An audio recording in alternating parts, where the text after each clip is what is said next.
같이 봅시다.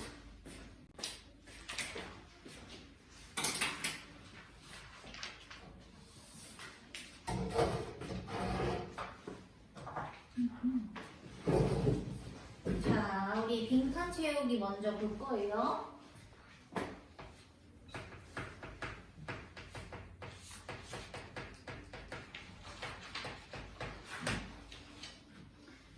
우리 저번 주에 배웠던 작품이 오름이 타는 가을강이라는 작품 배웠습니다. 언제 다시 만날지 모르니까 제목은 꼭 기억해 줍시다. 직접 화자의 상황이 뭐였냐면 우리 1번 빈칸 채우기 같이 봤을 때 해질녘에 노을이 물든 가을강을 바라보는 상황이었어요. 그래서 첫 번째 빈칸에다가 가을강 적어주시면 되는데 여기서 우리 눈여겨보면 좋은 키워드들이 어떤 거 나왔냐면 시간적 배경이 해가 지는 해질녘 나오는 거, 자 요거 하나랑 계절적 배경이 나뭇잎 떨어지는 가을로 나왔던 거. 그래서 요 두 개의 시간적 배경 모두 우리한테 하강의 이미지라는 거 연상시키는 애들이었고 하강의 이미지 나오는 셈이 뭐다? 소멸이라는 거 떠올려줘야 된다 라고 했던 거 기억해 주셔야 됩니다. 자, 화자가 친구의 슬픈 사랑 이야기를 떠올리면서 뭐를 느끼는? 서름을 느끼는 정서 나왔었고요. 서름이라고 써줘도 맞고 애상이라고 써줘도 맞아요. 슬픔이라고 써줘도 맞고 결만 비슷하면. 자, 그리고 우리가 세 번째 빈칸에 강을 보며 인생의 희로애락과 삶의 유한성에 대해 생각함이라고 적어주시면 되겠습니다. 화자가 바라보는 그 강물의 흐름이 뭐와 관련 있었다? 인생과 관련 있었다.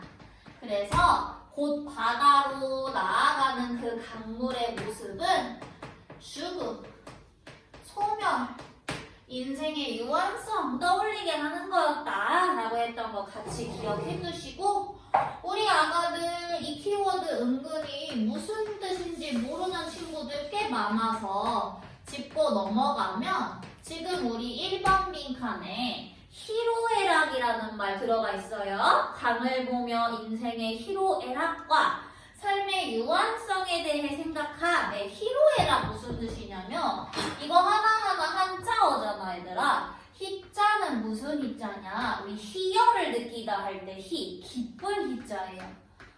기쁠.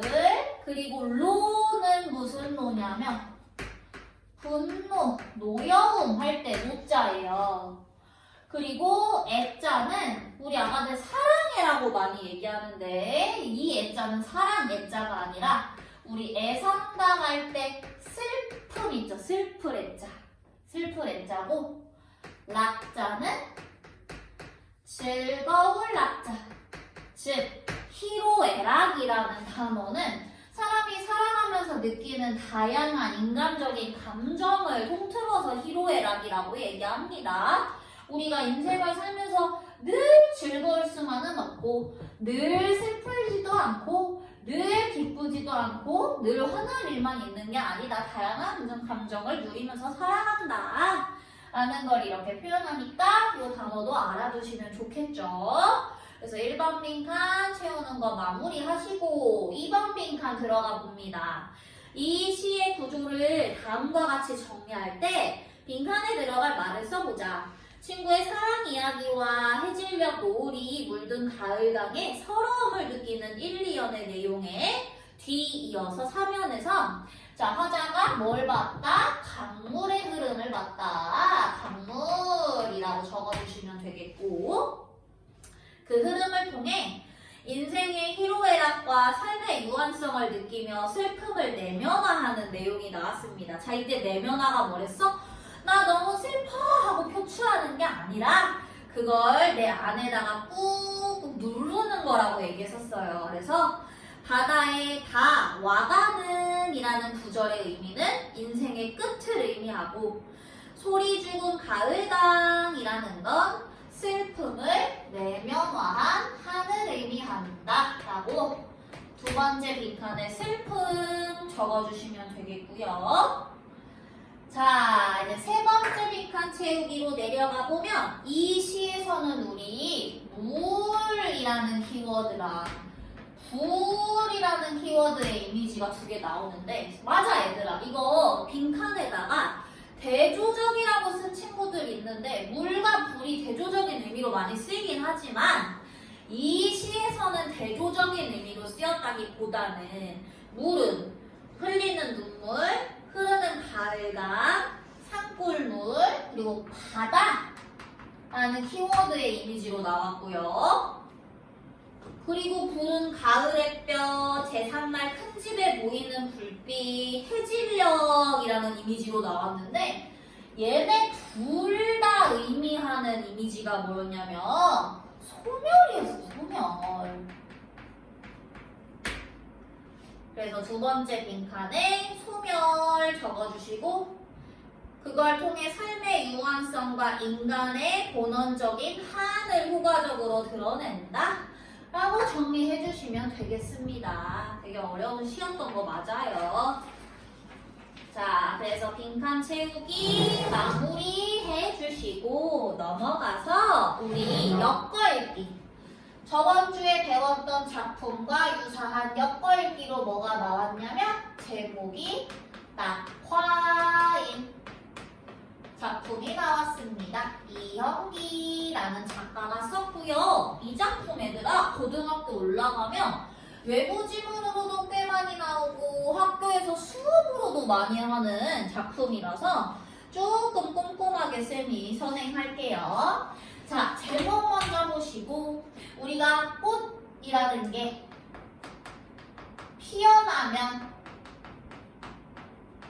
그걸 두 글자로 개화라고 얘기하죠. 그리고 그거의 반대, 꽃이 지는 것을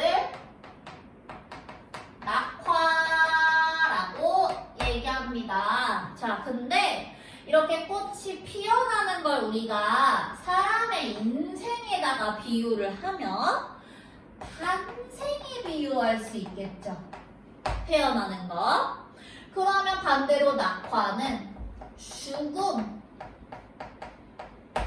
거에 비유할 수 있겠고 만약에 꽃이 피어나는 걸 사람의 인생 중에서 사랑에 빗댄다면 얘는 만남을 의미하는 거겠고 꽃이 피어나는 것 꽃이 지는 건 뭘 의미하겠다?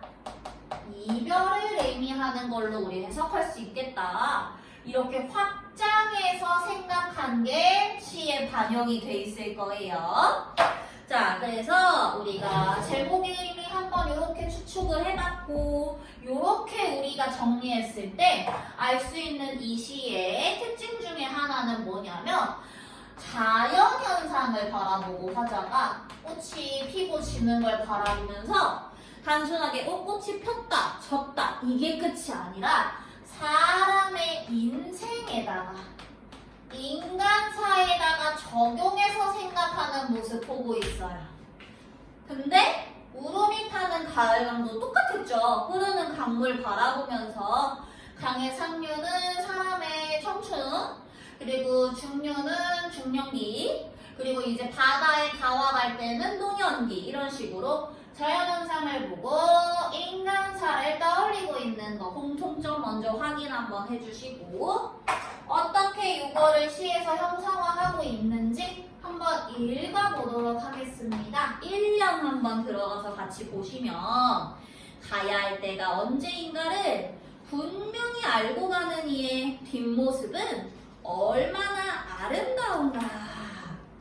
자, 상상해보자. 화자는 지금 떨어지는 꽃을 바라보고 있어요. 꽃잎이 뚝뚝 떨어지는데 그거 보면서 우리 보통 꽃이 피어있는 게 예쁘지 뚝뚝 떨어지는 게 아름답지는 않단 말이야. 근데 화자가 그 모습을 바라보면서 이렇게 표현했어요. 가야 할 때가 언제인가를 분명히 알고 가는 이의 뒷모습이다 라고 표현했는데 잠깐만 여기서 스탑할 거고 도윤아 그럼 얘는 지금 꽃을 분명히 가야 할 때를 알고 가는 이 라고 사람처럼 표현했는데 무슨 법? 옳지 일단 의인법 사용하는 거 체크해주고 이 의인법은 좀 찾자 기본적으로 자 분명히 알고 가는 이는 떨어지는 낙화의 모습일 건데 가야 할 때라는 건 뭘 의미하는 거다? 이별을 해야 할 때를 의미하는 거겠다. 근데 지호야 이 떨어지는 꽃의 모습은 이별을 거부하는 모습인 것 같아? 받아들이는 모습인 것 같아? 그렇지 낙화에 이별을 수용하는 모습을 이렇게 표현하고 있어. 그 뒷모습 얼마나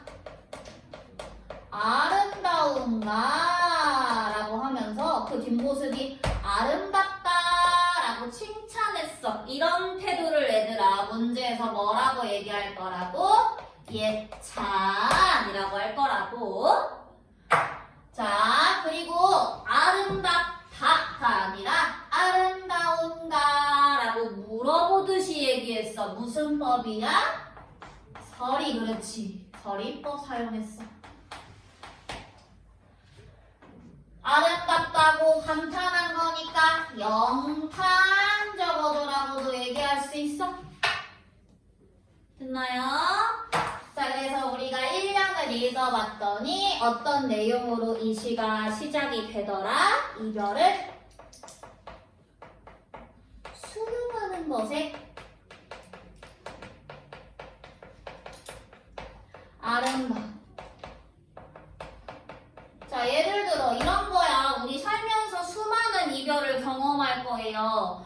내 옆에 있는 누군가가 나랑 거리가 단순하게 멀어지는 이별도 있고 누군가가 죽음을 맞이해서 영영 못 보는 이별도 있는 거고 우리가 근데 그 이별들이 다 달갑진 않단 말이야. 다 싫단 말이야. 거부하고 싶단 말이야. 근데 어쨌든 그걸 덤덤하게 받아들이는 게 얼마나 성숙한 자세인가 라고 생각하고 있는 것 같아요. 자, 2연으로 들어가 봅시다. 봄한철 격정을 인내한 나의 사랑은 지고 있다. 자, 보통 꽃은 봄에 피어나요. 너무 예쁘게 피어나죠? 봄한철 동안 피어났던 그 꽃이 격정을 인내하고 더 피어있고 싶은데 이제 나는 갈 때가 됐다 라고 받아들이면서 지고 있대요. 뭐가? 나의 사랑. 자 여기서 화자가 나의 사랑이라고 비유한 이것의 원관념은 떨어지고 있는 낙화입니다. 내가 떨어질 때가 됐구나 받아들이고 떨어지고 있어요. 떨어지고 있어요. 하강의 이미지 확인해 주시고 그래서 이연에서 은유법이랑 하강의 이미지 사용한 거 체크해 주시고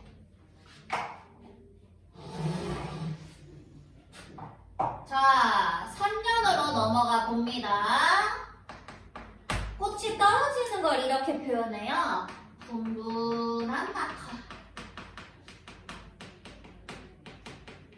자, 뭔가 여운 주려고 말줄임표 사용한 거 한번 확인해 주시고 그 떨어지는 모습을 보고 화자가 결별이 이룩하는 축복했어요. 지금은 가야 할 때라고 표현하는데 요거만 뱀도시 할 거야. 왜냐?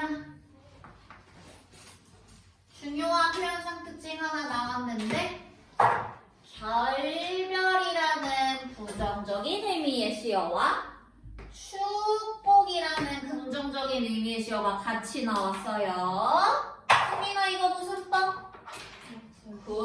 그렇지, 역설법. 근데 역설법에는 항상 숨겨진 뜻이 있다 했습니다. 무슨 뜻인지 뒤에 이어서 볼 거예요. 어쨌든 낙화가 우리랑 떨어지면서 결별을 했는데 그걸 지금 슬픔으로 표현하지 않고 축복으로 표현하고 있는 거 우리 지금 확인했습니다. 긍정적 인식 드러나 있어요. 지금은 가야 할 때 하고 또 이별 겸허하게 받아들이는 거 확인 한번 해주시고, 자, 그래서 이 사면의 중심 내용 또 한번 정리하고 넘어가면 떨어지는 낙화를 바라보면서 아쉬움과 슬픔을 느끼고 있는 모습 한번 봐주시고요. 자, 4연입니다.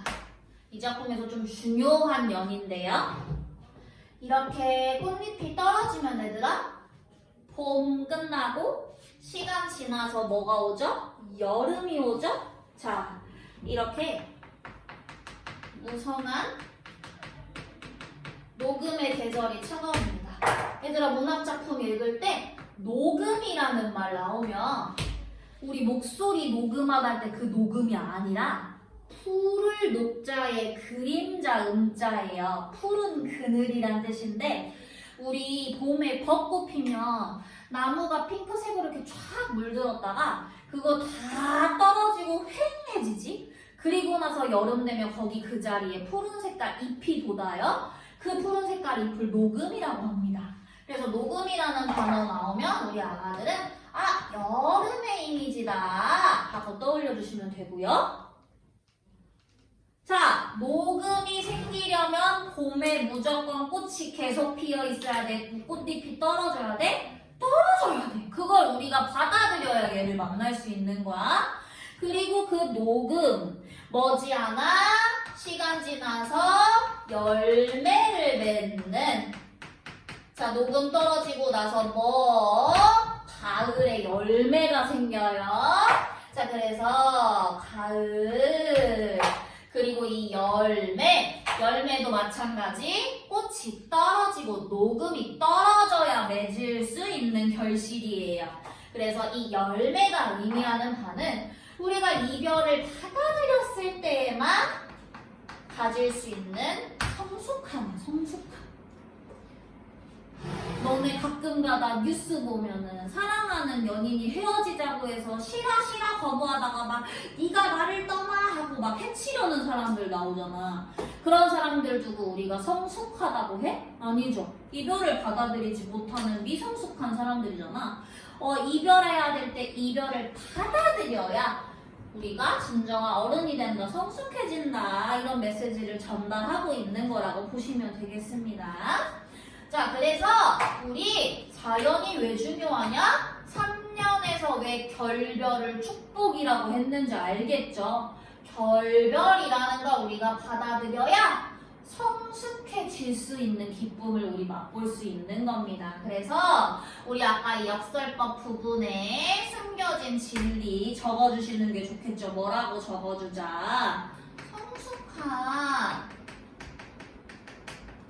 만남을 위한 이별이라는 인식이 들어가 있는 거야.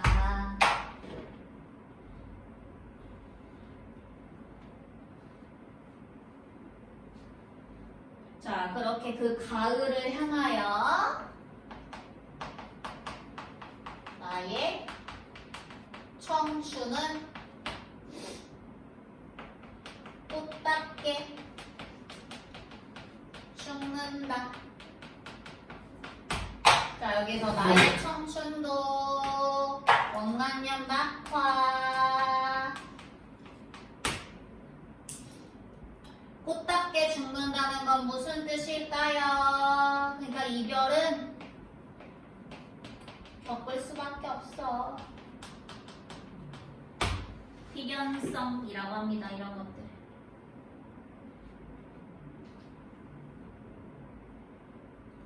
그래서 4연에서 5연의 중심 내용 정리하면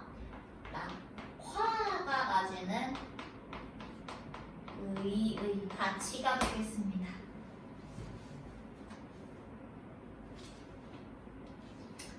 자, 유경. 이렇게 적었다. 유경. 자, 헤어지자. 섬세한 손길을 흔들며. 지우야, 이거 어떤 거 보고 이렇게 사람처럼 표현한 것 같아?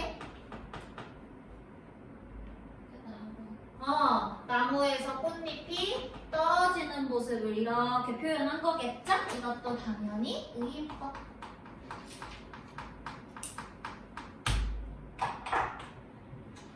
하롱하롱 꽃잎이 지는 어느 날 했을 때 하롱하롱 이런 표현을 두고 우리가 음성 산징어라고 얘기하죠.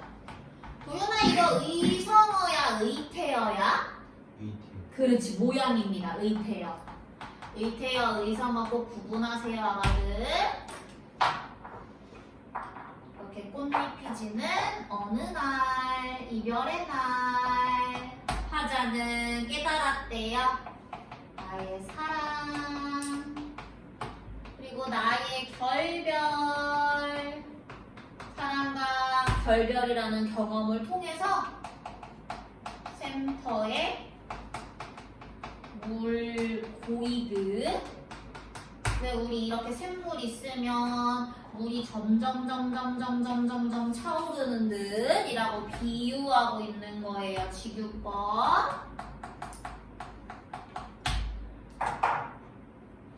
물 고이듯 성숙하는 경험들을 통해서 성숙하는 내 영혼의 슬픈 눈을 얘기하면서 마무리가 됩니다. 자, 그래서 이 내 영혼의 슬픈 눈은 뭐를 경험했기 때문이다? 사랑, 그리고 결별, 그리고 얻게 되는 성숙함을 겪었기 때문이다. 인간은 이렇게 성숙한다라는 의미를 담긴 시가 되겠습니다. 이 마지막 연을 두고 조금 심화학습하면 고등학교 올라갔을 때 사람의 내면이 성숙하는 건 얘들아 겉으로 보이는 게 아니잖아. 우리가 딱 어떤 사람 봤을 때 성숙하다 이렇게 얘기하진 않아. 경험을 해봐야 아는 거야. 생각을 통해서. 근데 그런 생각은 눈에 보이지 않는 추상적인 관념인데 마치 그걸 눈에 보이는 것처럼 샘터에 물 고이듯 점점 차오른다라고 구체화해서 표현하고 있죠. 그런 걸 추상적 관념의 구체화 이렇게 얘기합니다. 구체화 대신 시각화라고도 얘기해요. 추상적 관념을 구체화 적어주시고. 자, 그래서 1번 인카 이 시와 저번 주에 배웠던 우run이 타는 가을강은 뭐를 인간의 삶과 대응시켰어, 도윤아? 하나는 강물이었고 하나는 꽃이 지는 거니까. 제가 봤을 때는 이게 죽음? 뭐 죽음을 인간의 삶과 대응시켰어? 이게 자연? 자연을, 그렇죠. 자연현상을 인간의 삶과 대응시켜서 의미를 이끌어내고 있다. 자, 2번 갑니다. 2번 이 시에 대한 설명으로 적절하지 않은 것은 고를 건데 이거 틀리는 친구들 은근히 있더라. 1번 영탄적 어조로 깨끗한 이별의 아름다움을 강조한. 볼까? 우리 1년에서 가야 할 때를 분명히 알고 가는 이의 뒷모습은 얼마나 아름다운가 감탄했죠. 감탄하거나 한탄하면 영탄이라고 했어요. 그래서 영탄적 어조 사용하는 거 맞고 깔끔하게 깨끗하게 이별하는 것에 대해서 얘기하는 것도 맞습니다. 2번 하강의 이미지를 사용하여. 자, 어디서 지고 있다라고 얘기했죠? 그래서 이별의 슬픔, 애상적 정서 불러일으키는 거 맞고. 3번 역설적 표현을 사용하여. 자, 사전에 역설적 표현 있는 건 맞아요. 근데 그거 보고 바로 오 해버리면 안 되고, 이 역설적 표현을 통해서 이별의 아픔을 부각하는 게 아니라 성숙한 만남이라는 얘기하고 있는 거죠, 지금. 그러니까 정답은 3번. D가 틀렸다. 4번에 계절감을 드러내는 시어, 녹음, 열매 맺는 가을, 이런 게 계절감을 드러내는 시어입니다. 음성 상징어를 사용하여 대상의 상태를 효과적으로 드러내. 뭐? 하루하루. 됐죠? 그래서 상태, 의태어니까 맞는 설명입니다. 그래서 이번에 정답은 3번 체크해 주시면 되고요. 자, 마무리하시고 오늘 메인 작품으로 넘어가 주십니다. 오늘 메인 작품 좀 길죠?